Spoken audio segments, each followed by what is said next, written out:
oile. Oi, media. Ya, mau hidup kau. Se o tātou talo.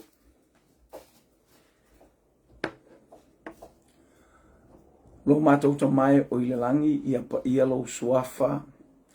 Ia o mai lo malo ia whaia lo fina ngalo ile lalo langi e pe ona whaia le langi. Mātou ta pena le nei tu aso ta maa a wina atu le sa mali o lau tala le lei. O le malo o la ua fio e ala ia ke riso Yesu lo mātou wali i malo mātou whaola. Pe lawa no mātou au ngani atu i le ataimi ma le ataimi e whaifua lava pe a whaia unoa ma la ua fio. Mātou wala au fo ilunga upenga ta whailangi i le li ia sausau ina i le mana o lo toto. Ia au whaamanu ianga tutusa i le tino i le mawhauwhau.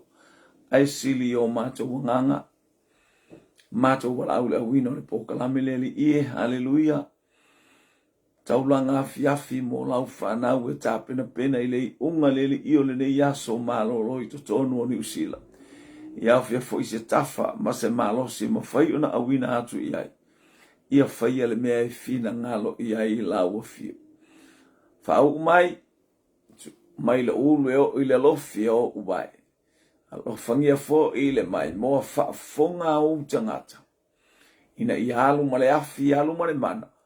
Le taulanga AFIAFI i le nei tu aso. Fo i le vi inga i a te oe ona o Yesu. Amene, amene, ma. Whatalo atu le mai mo whaafo mai o sio tātou. Atu no Samoa i le atafa ma le itu o le kelope. I lunga fo upenga ta whailangi o e fia.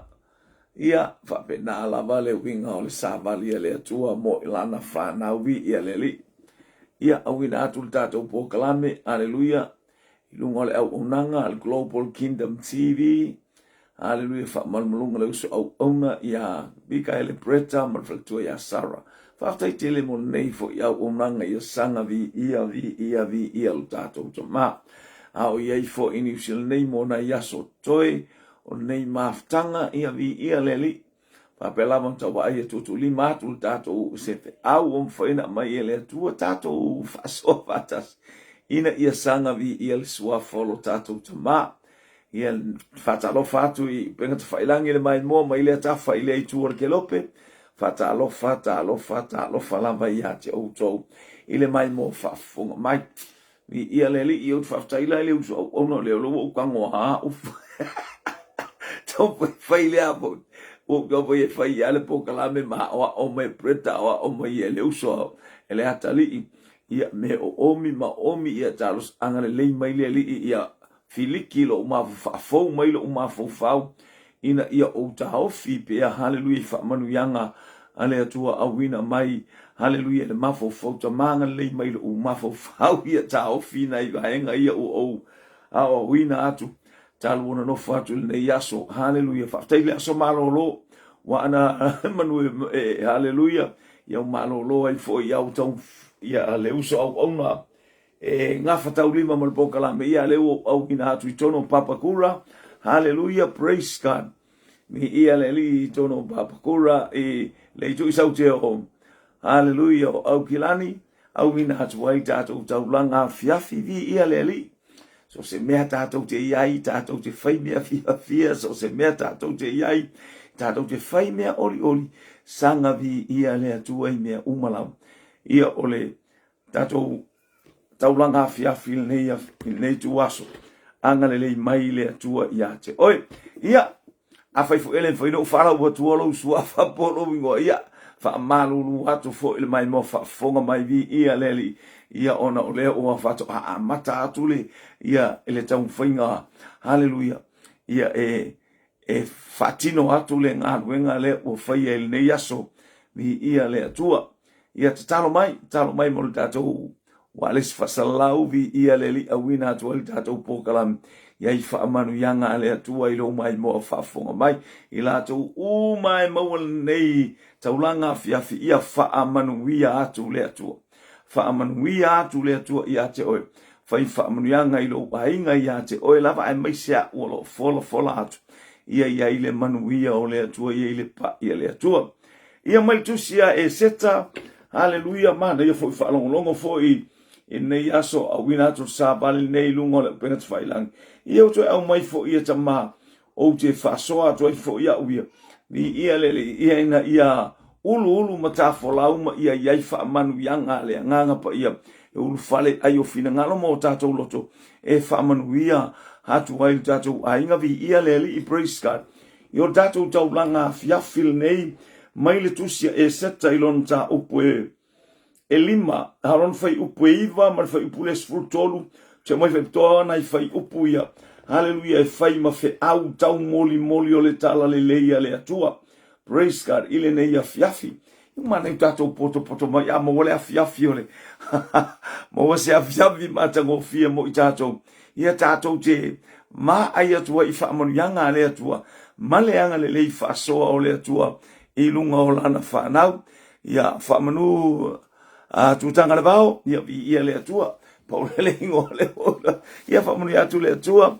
haleluia ile ainga fa manu ia tele mo ia mo ilato uma wa lunga ia eso mo tele ulo inga kurke ia tato taulanga fiafi nei la tato iai tato fai mea fatasi mal fiafia male oli e sanga vi ia ile atua praise God haleluia ia tina tuitea talo foi ate oe haleluia male ainga fa manuia le atua e mai ke lo po fia tonu le onga ele ia po Samoa po Australia ia wa o New Zealand nei ia le sa ia ile waitangi te ia po le aso malo lo fa toa ia mo New Zealand malo le ia malo fo ile hale tawatai ia malo fo ile haleluia i ni fe au safatino le nei tau ia vi ia lava le atua praise God ia haleluia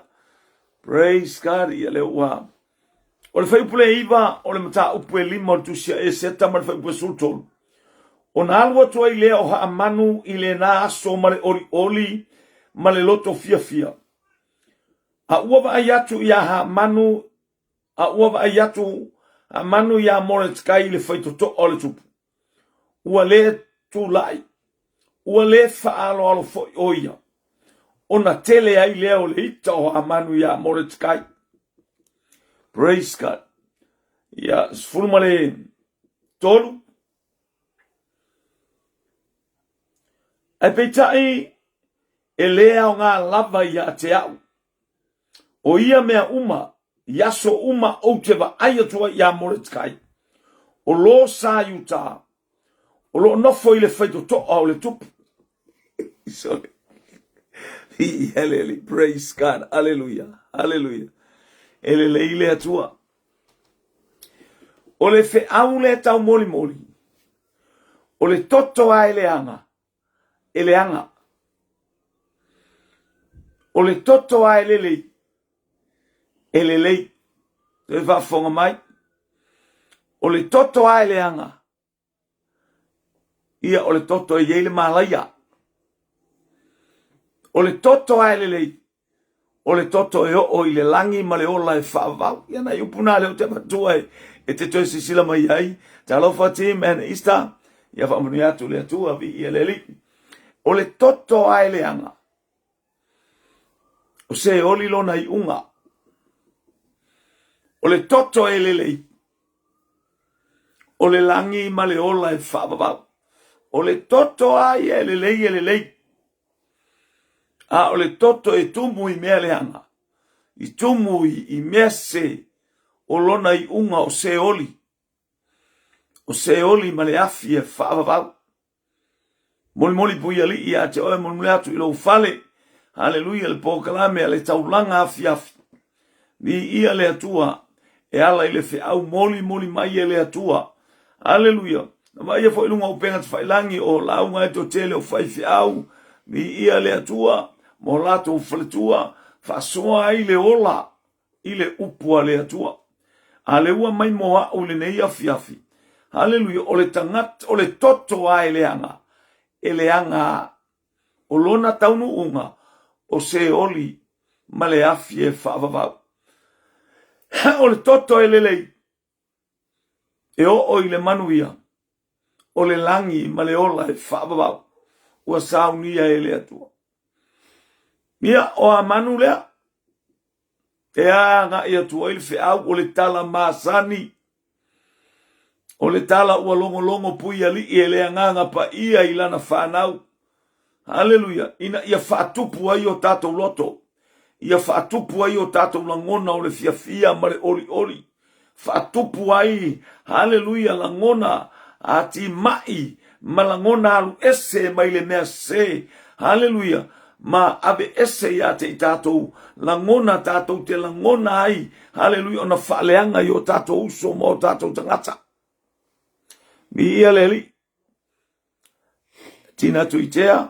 Ma lor so i fua nei AFIAFI. Tato ia ilunga o tātou langa AFIAFI. Ma lor e awai wha manuia le tua. Tō tele la tō ia ilunga le penga tawa ilangi ia rong whaino o maua atu vi ia leli. Ai ia wha manuia le atua ia te oe. I le taulanga AFIAFI. Hallelujah. Ma le mori atu e le anganga pa ia. O le toto e le anga. E le anga lava. O lona taunu unga se oli. Ma le afi e whaavavau. O le toto e le lei. O lona taunu unga le manuia. O le langi ma le ola e whaavavau vi ia le atua. O a manu le ai au tu i ai. Le ita te leo a manu. Le tato momol whai upule iwa. Hallelujah. Praise God. O le aso le nalua ia manu e as e ba ai ia. Ia le tupu. Matau le fo ia manu lona tala anga e ita tele ia moretikai. Ua maua le whaupunga ma le tala mai le mata upu e tolu. O a li sili.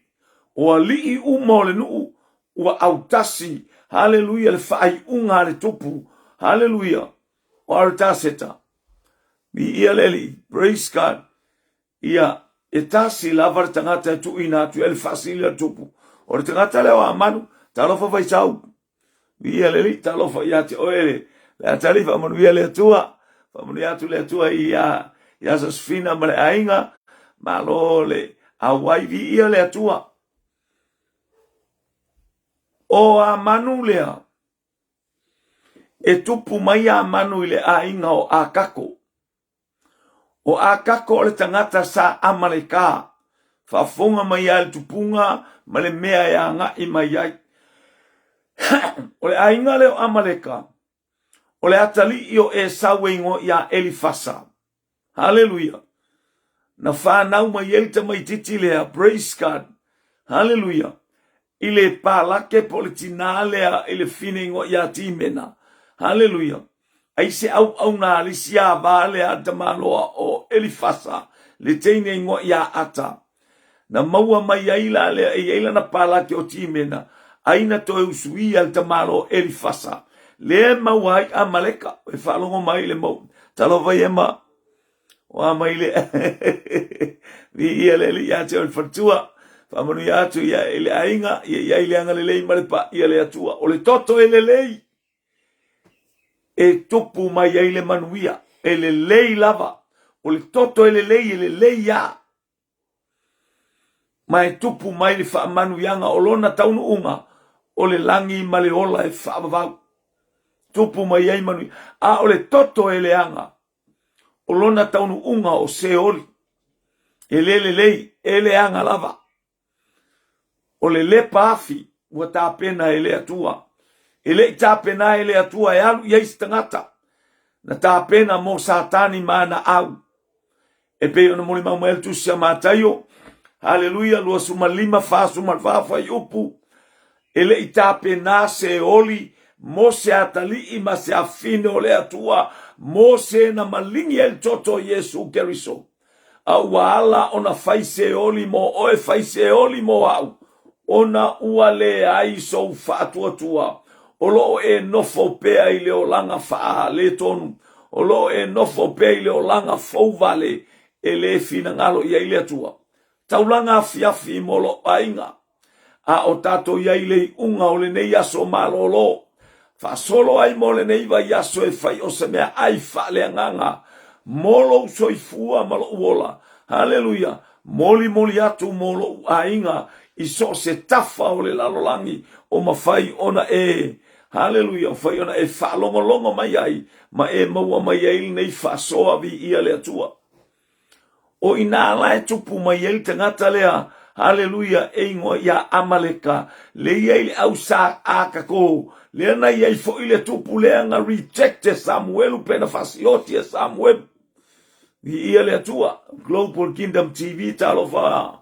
Haleluya. Ila usunga. Haleluya malfaltua. Ia le lifa muniatu breta. Malainga.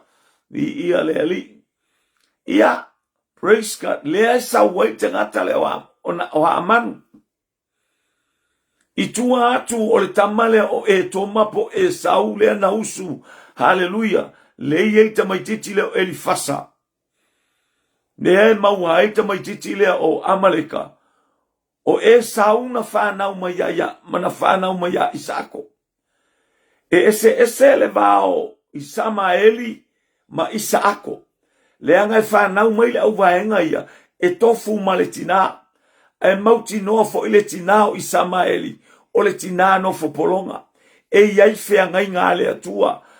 Hallelujah. Ma polo kalame le atua ile a inga lea. Praise God. Di ia le li. E whapitoa e ese mai a Iakopo ma e sau. Ilo lafe ese a inga. Ta ofi mai a e iloa. E manei a fo ile le afionga le atua. Hallelujah. Le nei taulanga afiafi.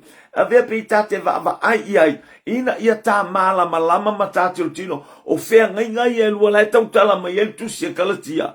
Hallelujah. O le tino. Hallelujah. Male anganga. Lai tala noa mai a Isamaeli. Ia male tamo Isaako.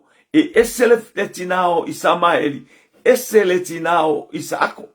Le ala wo o mai ne ia Isaako whanau mai e Isaako. Le tama o le folanga mai a Rebeka. Tasi le tina. Alo? Tasi le tina. Tasi le tama. Lua tamaiti. Lua le whanau. Ai o mai. E fe furi tua i le awali ia.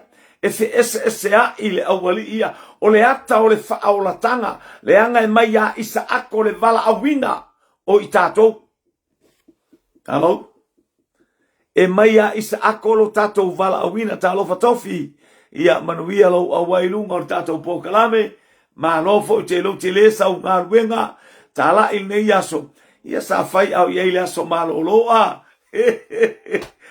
Taulanga AFIAFI mo oe mo au. Ina ia whasoa le mamalu. Male matango fio le atua. O le toto lava eleanga. Eleanga. O le toto elelei. Elelei. Ma liaftaui. Ia malo le soifua malo fo ele. Hallelujah. El pokalame na tato ia ele ia AFIAFI vi ia le ali. Toto eleanga. Eleanga. Toto elelei. Hei ui. Whaamanu yanga. Langi maleola e whaababau. Lona taunu unga. O le toto eleanga. O se oli lona taunu unga. Le ala e tupu mai ai ako poma e sau. E tasi le tina. Aya. Ai. E amata na fite na i e lama. Hallelujah. E leanga lelelei. E lama e sau. Praise God. Hallelujah. E tamo fai e sau. E lama. Iai. E lama ia. Ia Iakopo. Tasi le tina. Tasi le tama. Ese mai Isamaeli ma Isaako. E ese la tina. Hallelujah. O le ata o whengainga e lua. Whengainga e maunga o Moria. Ma le whengainga e le maunga o Sinai.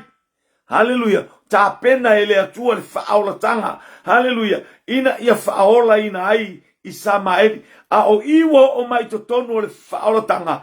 E se ai ngai le awali ia.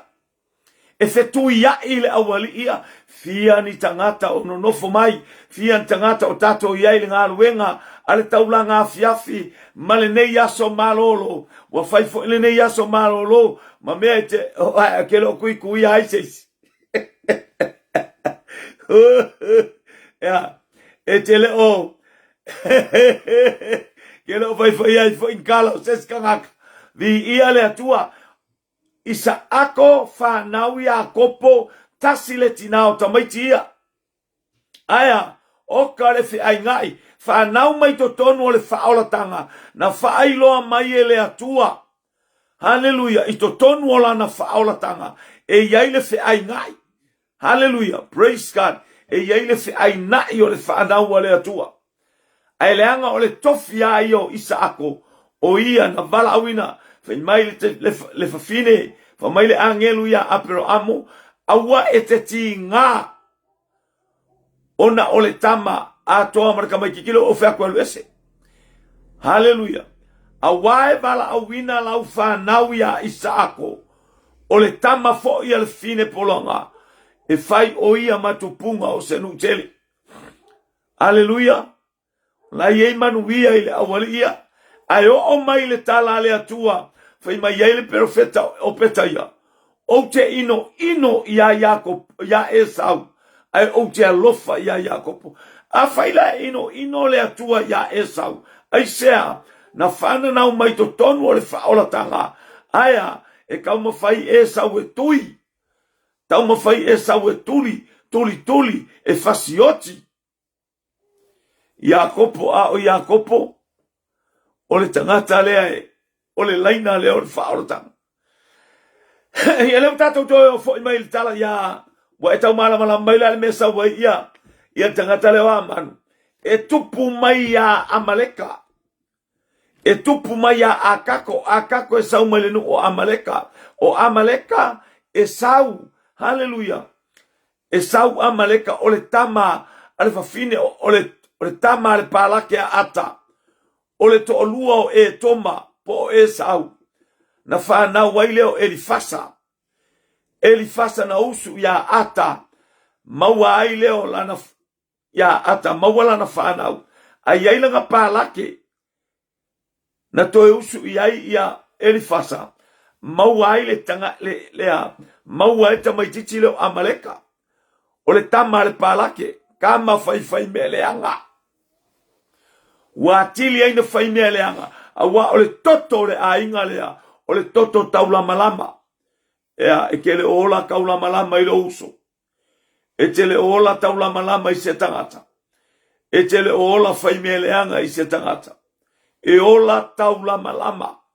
Vi ia le atua. Praise God. Ne watupu mai amanu. O amanu la. O hamanu. E sau kongu ai i kangaka ia. Le angar toto.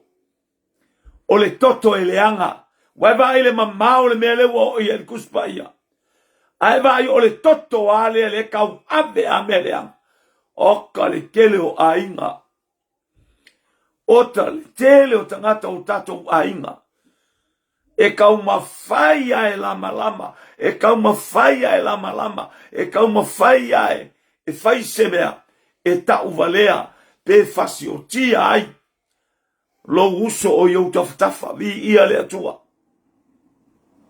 Se mea ina amata utia. Praise God. Yo ile lotu. O le akaleo e a. O le akaleo le awali ia. E kokongo le kale sia tasi e totonu o Rebeka. Aya. E fetau lama lama ai. Hallelujah.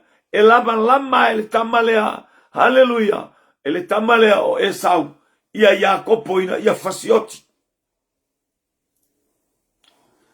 Leo watu tupua e ia tino ngei. Ua sala lau ni toto. Ele uma le faimeleanga o Esau. So molia o il tala ia Tavita. Na sola Tavita wa tuli e Saulo. Na alu leo Tavita sulu inove. Ile mea ia ile awosi taulanga. Ole no foanga o faife au. Alu leo Tavita fisili ia. Ile toi ina. Hallelujah. Malie. Alimelek. Elo ye se mea ai moa. Oa una owalu ese malfalor tupu.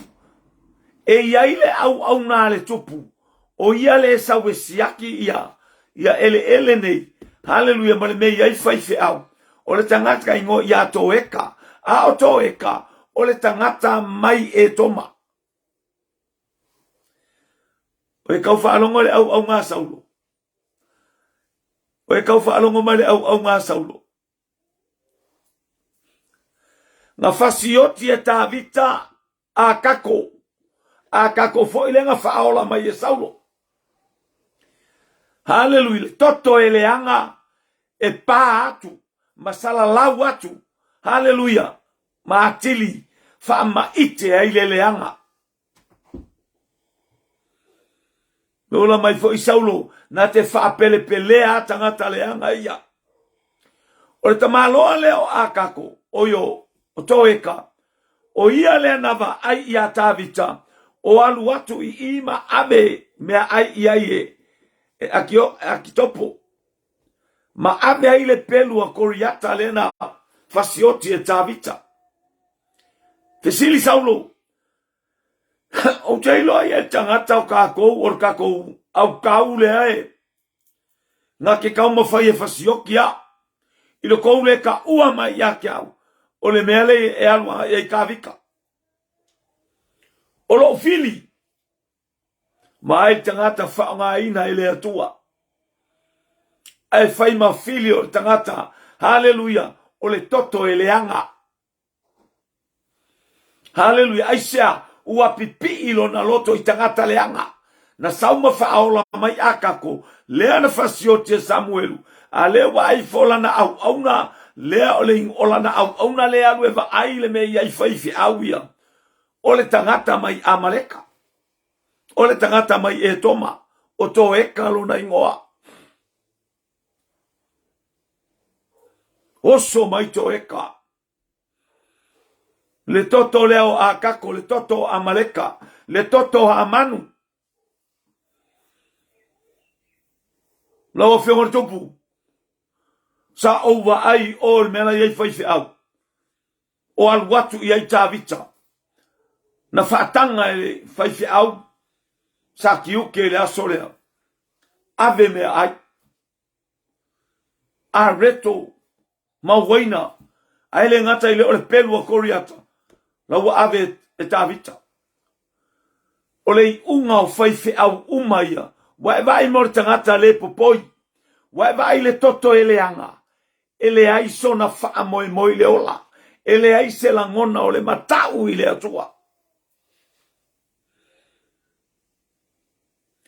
O le toto a ele anga ele anga. O le toto a ele lei. Ele lei.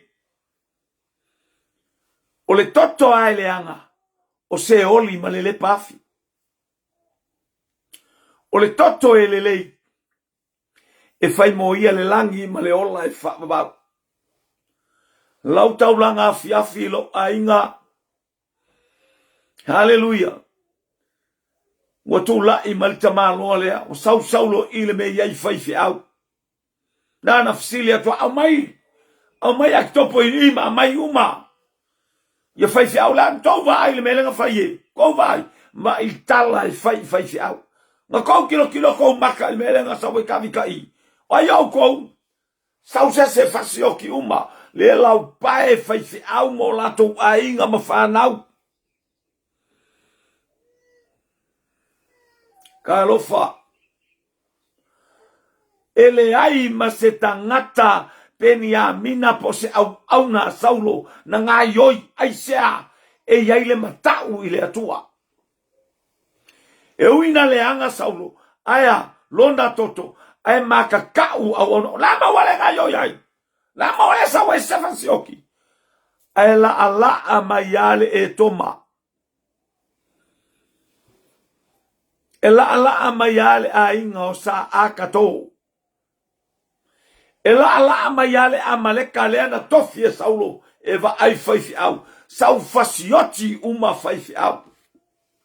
Ai sea. O le toto eleanga. Eleanga. O le toto eleanga o se oli ma le pafi. O le toto elelei. Hallelujah. e manuia o le langi ma le ola e whaamabau. O a mai lo toto. O a mai toto lo ainga. Hallelujah. A o tai ai. Ua tu lai mai ha manu i lea taimi. O e tau whaalongore o le walo anga o petaia. O te alofa. O te alofa. Le profeta o petaia. O te alofa ia Iakopo. Ai o te ino ia Esau. Ai sea. O le toto e le anga. O le toto e le mama. O le toto fai mea le anga i lona uso. Hallelujah. Ni ia le taulanga AFIAFI lo wainga i so stafa o e fonga mai ai. Ia i le atua le vi inga, ia i le atua le whaamanu ma le whaanetang. Wailoa el tamaloa o hamanu. Wale ifo moretkai ia teia. Aisea o le toto e le anga. Praise God. Ni ia le ali. O le toto e le anga. E le anga lava me tutupu ai.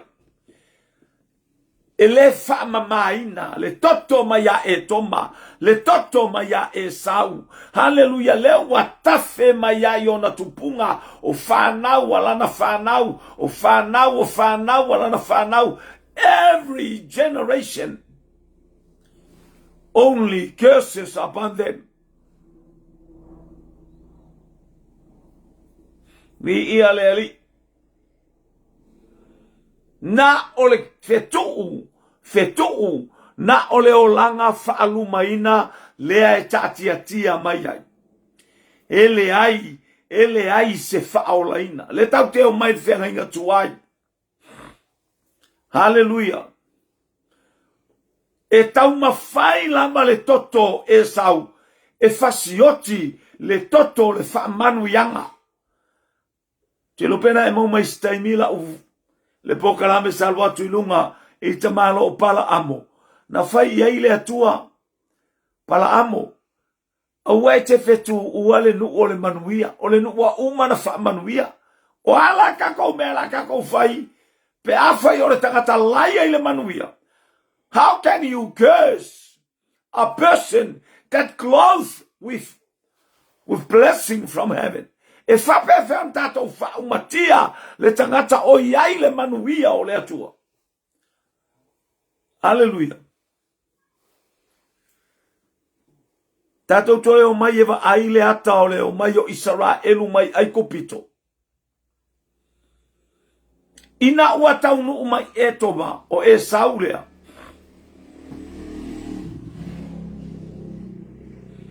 Hallelujah. Ina ua o mai, hallelujah, le a inga leo ai mai ai kupito. Ua whamanuia le atua ma ave ese le polonga tele. Ua ui mai e toma. O lau ele e pule ai le a inga o e sau. Alo? O le lau ele na tofi ai e sau e nofu ai. O le taua mua, o le taua ma amaleka. Pe umal matau pe sumal fitu or tu se kenese, ia nai te baba ai, i le taua o tu se e soto. Ia praise God. Tu se e soto. Hallelujah. I le matau pe sfuru fitu. Ne esi ia ilunga e uroma arona lima o mose. O le tala tonu a ngai winga ile. Ile nu una o atu o so fai le nu o le atua o ai o amaleka e maia e sau.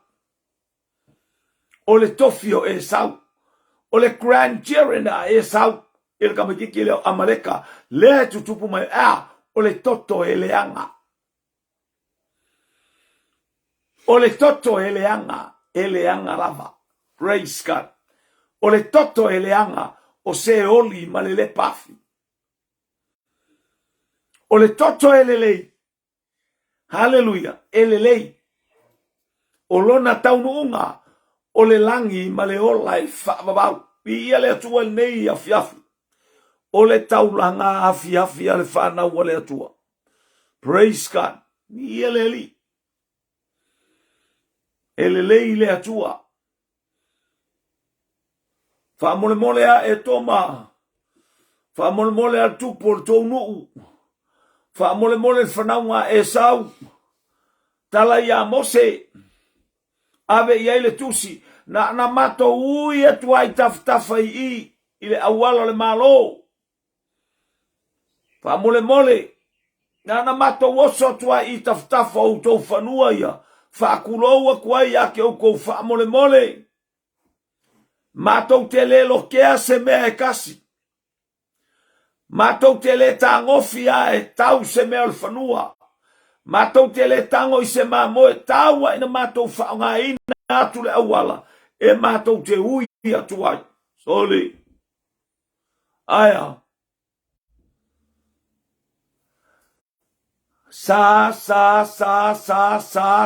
Sei. Nga oso mai le mea ngei. O eso se mea kokioi. Samoa. Lo uso kersiano. Na sui le ala na ui ele no. Ele ioso. Aisea. Ua lato i loa le lei le anga. O le tangata o le manuia o le toto ele lei. Ele o e fa feilo ai o lato uso i se misa. Aya. Na tauma amaleka i ona woso fa yatu amaleka. A lewa o mai le numoni. Le o lato. Lewa fai mai. Na mato woso tu afa amole mole. O le toto eleanga. Sa skangaka isala elunga oso mai. Oso isesi mea. Ko oso mai loa ko woki.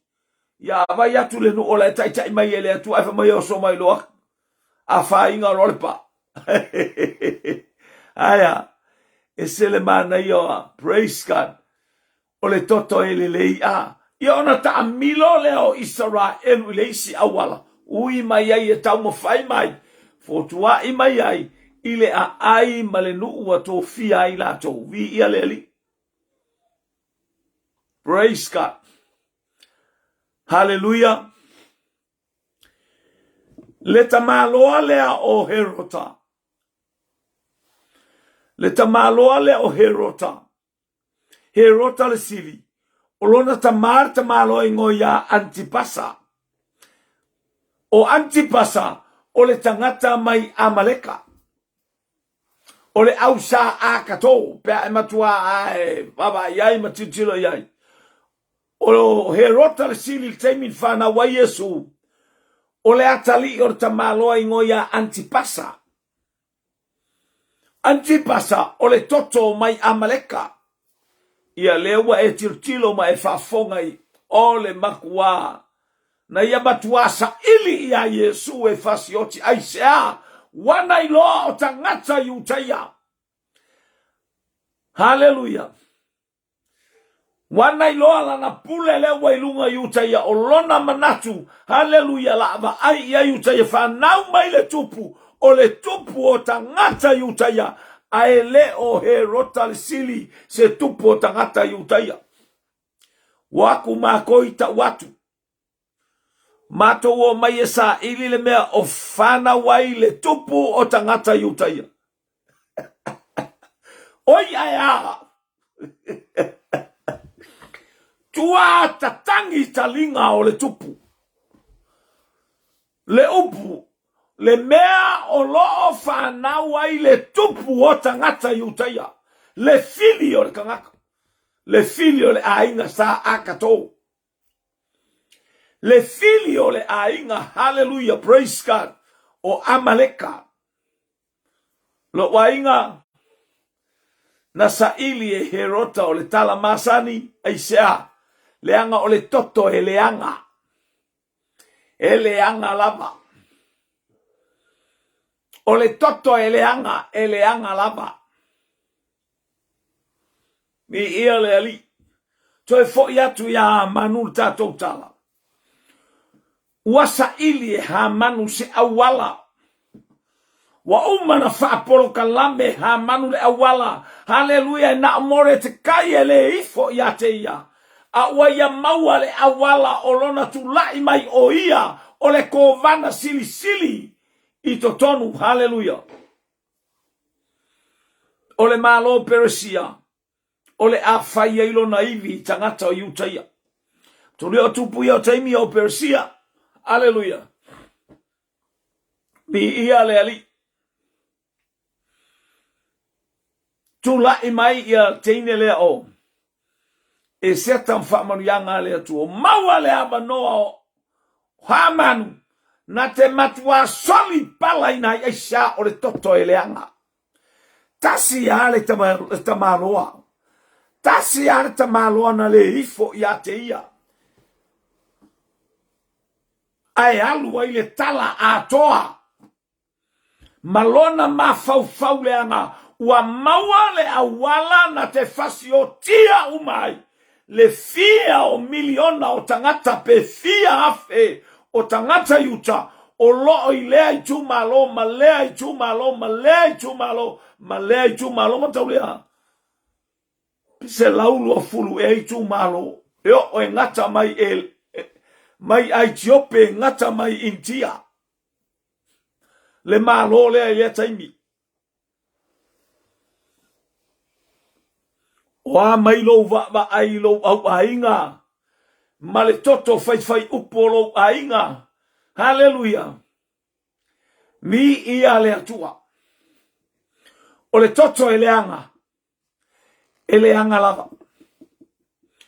O le toto elelei. Elelei. Hallelujah. Toto eleanga. O se oli. Malele pa afie whaavau. O le toto elelei. O le langi. Maleola e whaavau. O fea o iai. O fea o iai oe. O fea o iai au. O fea o tatu tua ile nei vaenga. Hallelujah. O tai ai. Ma whaamawhana mai le anganga pa ia. Ma tā whaalongolongo ile mamalu sili ese o lea tua. E ala I lona anganga pa ia fola ia te tatou le nei AFIAFI.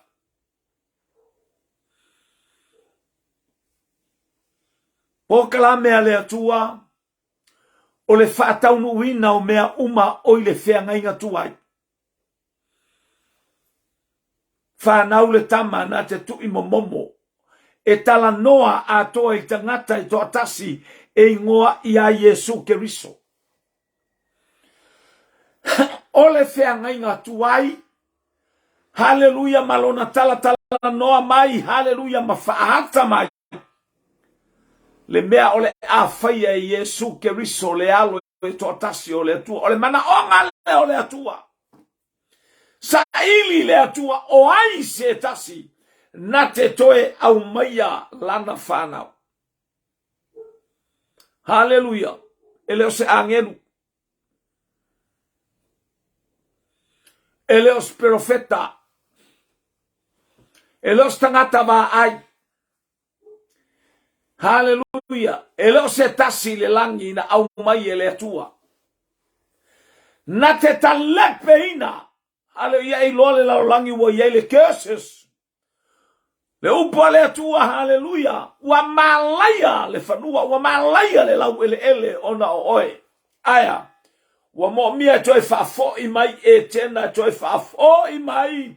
Le mamalu sili ese o le atua. Wamana o e whamangalo le whanua. Wamana o ia iaile le lenga I le whanua. Ia iaile le lenga I lana whana mo mia se tangata. Lo wainga. Whapela vao o na lofa mai o le atua I le lalolang. Alofa ia te oe. Alofa ia te we tasi le tangata. Na malo ia mai ele tuspa ia ile whenga inga tuai. Hallelujah. A o mai aso e wha atotoa ina aso e pe olmori mau le tusi a kalatia. Whanau mai le whawhine. Whanau mai o nofo ile tula whono. Aya. O ia o Yesu Keriso. Hallelujah. O ia o le alo o le atua. E toa tasi le tangata. Na ia tu e kalepe le curses. Ile va o le lalo langi. Ma le atua I le langi. Oai. na ia taina le fanua ilona toto. O lona toto na fama ngalo ai, oe ma umai tato, ole fina ngalo fo ile ole tua yate oe lo uso e fafonga, oe mai moa mata ulima ile nei tuaso. O amai lo ainga, o amai lo nu, o amai lau e kalesia. Fai oe, fai au, fai lo tangata, fai oe le uso, fai oe tua fine, fai oe la wo. Hallelujah, ke kalepe inga le curses ilunga o lau ainga. Ilunga o lau e kalesia. Wata pena oile tua peyo ke risolo nalo pela esa wa uma ona ta oile toto ta mai mamoe ole tuaso mo ole tuaso mo au. Hallelujah, tate tutu mata sama mali. Hallelujah, ina ia talepe. Hallelujah, le fetu o ilunga o lau ainga. O ilunga o lau fanau. O ilunga o lau e kalesia. O ilunga o lau maluenga. Wata pena oile tua. Oile uso le tintilo mai. Le teine lea. Le tamalea. Le uso le tiakono lea. Le oa o le faith out. You are stand as a man of God to break the curses. To atasi Yesu. Hallelujah. Fa pena fo yona filifilia lo tangata to atasi. Eta lepe ina. Hallelujah. Eta lepe ina. Le fetu uwailunga o lo atunu ilunga o Samoa, tatalo mo Samoa, tatalo mo le aiwa e no foi o New Zealand, tatalo mo le aio Australia. There are so many curses. Awata pena oes ele atua e te no foi New Zealand, ta pena o ele atua e te no foi Australia. Sa ili oile atua mamaua oe e te nofoi Amerika. Ta pena oile atua o Samoa e nofoi Hawaii. Ta pena i Amerika, Samoa, wherever around the globe. Wa fatu lai oile atua e ke kalepe ina le curses. So many curses. Fai oe matangata tau. Fai oe matangata filifilia. Oe faino o mama so. Ai au tau papa ti soatu. Ile suafa o le atua tama.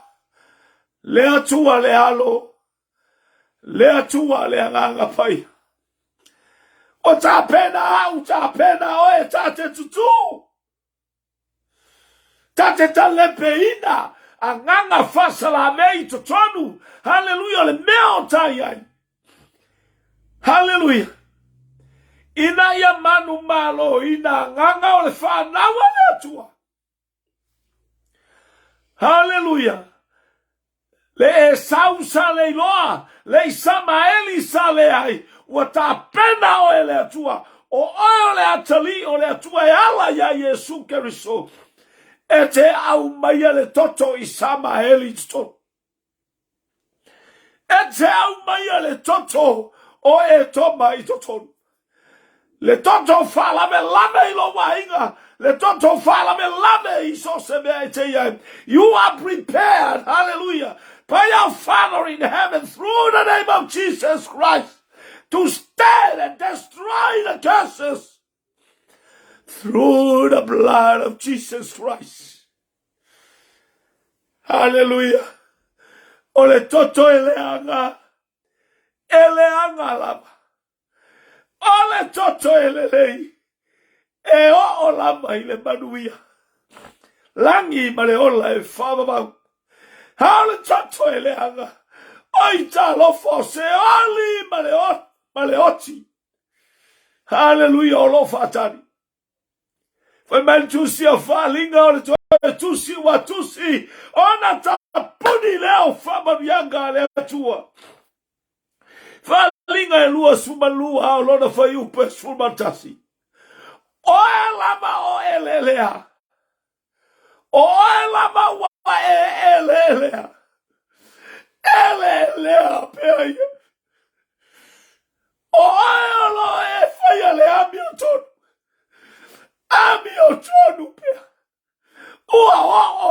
time. Ama Yesu au te mame aluatu. Longa inga lawo ile suafo Yesu Keriso. Le hao le kalesia. Le nanga le leia te oe nanga le leia te au. Ina ia fatuna ia oe. E te lave ai lo wainga, e te lave ai la wekalesia, e te lave ai la waluenga, te lave ai so se mea o eia. Se au tatou mai atu I le tala o le tonto e le anga. E le anga lava o lona taununga o le afi e Faauma Faauma seo. E leo le fina galo leo le tatou tama o I le laki. Ia ola na whana ui seori. Tasi na mena whapitoa ia I seori. Lua sumalima tusia matai o fasu marfar fai upu. Ua na o satani mana angelu na whapitoa ia I seori. Awa tu lai mai oi ia e lave ina yo tatou lave ina whai loa iai. Ua na o Yesu Keriso le tali. Wana o Yesu Keriso na te Faauma mai na wale to ia se amanoa. O feta la ile tu e ala ia yo ane le tu se falinga. O le la mai pala pala. Pala pala. Hallelujah. O le. O le tato e le. E lama. Hallelujah. Na hi una manu I se I unga e matautia. Na I una manu ina whatau tauina. A ole mana onga ma le pipi I le maua le upua le atua mo oe. Sa tanga luenga. Hallelujah. Ina ia ta whasao e pei na whasao ina e Keriso. Ma au mailana o la tanga I lana whanau. O lona mana onga le ia whai oe ma tangata e te tū. Hallelujah. I le manu malo e ala I lona suafa paia. Hallelujah. Whamuria Samoa ia te oe au tatou ia ilunga o penga ta whailangi. Le taulanga AFIAFI mo oe long toto. Long toto Samoa. Hallelujah. Oe la uso, oe la utuafine. Tatu lai. Hallelujah. Lame aina. Hallelujah. Le ainga o e sau. Le ainga fai mea matanga o le toto matanga. Awa tu mai te oe le atu e te tala. Ia lo pito ainga. O lo iai mea fafita uli. Hallelujah. O iai mea faigata. Anga le leile atua I lau fasoa. Anga le leile atua I lona fina ngalo mamali lo loto. Ina ia fai ai oe. Hallelujah. Ma ave fe au fatuatua ina. Fai au ma ave fe au fa moemoina. Tate tala ia le lenga ma le sili ese o le atua. E ala ia Yesu Keriso lo tato wali I ma lo tato faola. Famuni atu le atua Samoa ia te oe le tu aso. Fe au na tala le lei. Famuni atu le taulanga AFIAFI. Hallelujah. Tato iai fo I New Zealand nei. Awina atu I tonu o Papakura. Hallelujah. Limas Furusalten Grace. Hallelujah. I le tu I saute o Aukilani New Zealand nei. Nei fe au. Hallelujah. So se mea tatou te iai moni ai fe au. Mori atu le ngang whaftai. I lau sunga preta. Mikaele. Hallelujah. Male au nanga Global Kingdom TV. Awina I le fe au le tala le leile nei tu aso. Samoa whamanuia le atua I ate oe. O le toto e le lei. E le lei o lo natali o le langi ma le ola e whaavau. A o le toto la mai le anga a whai e le alo e se ai whai sau ngā luenga.